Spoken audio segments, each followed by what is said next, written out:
We need to talk about a fundamental limitation in nutrition research that affects how we interpret intermittent fasting studies, and, honestly, this problem undermines a lot of dietary science.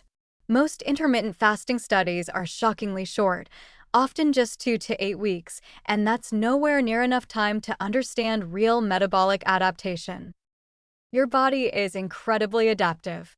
When you change your eating patterns, you trigger cascades of physiological adjustments. Enzymes involved in fat metabolism need to be upregulated. Insulin signaling pathways need to recalibrate. Your gut microbiome shifts in response to different feeding schedules. Mitochondrial function adapts. Hormone levels adjust. These changes don't happen overnight. They take weeks to months to fully manifest. Think about exercise adaptation as an analogy. If you study someone's response to a new workout program after 2 weeks, you're mostly seeing the acute stress response, soreness, temporary inflammation, maybe some initial water weight changes. You're not seeing the actual adaptations, the muscle growth, the cardiovascular improvements, the metabolic enhancements. Those require months. Diet works the same way. The 2-week studies we see published are essentially capturing the shock phase, the period where your body is responding to a new stressor but hasn't fully adapted yet. If anything, short-term studies might underestimate benefits that take longer to develop or miss negative effects that emerge with prolonged practice. There are practical reasons why studies are short. They're cheaper. Participant dropout rates increase dramatically with study length. People get bored, life intervenes, adherence deteriorates.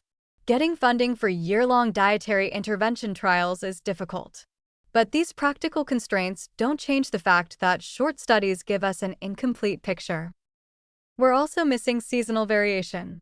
Your metabolism, activity levels, food availability, and even mood change across seasons. A study conducted entirely in January might show different results than one conducted in July. Studying intermittent fasting for 2 weeks in winter doesn't tell us how people adapt across an entire year. The timeline of specific adaptations matters. Insulin sensitivity improvements might be detectable within weeks. Changes in cholesterol metabolism might take months.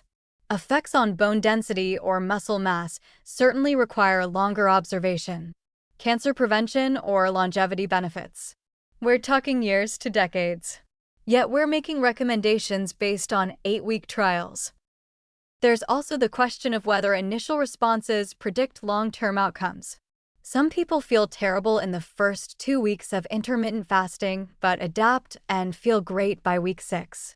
Others start strong but develop problems over time: hormonal disruption, excessive hunger, declining energy.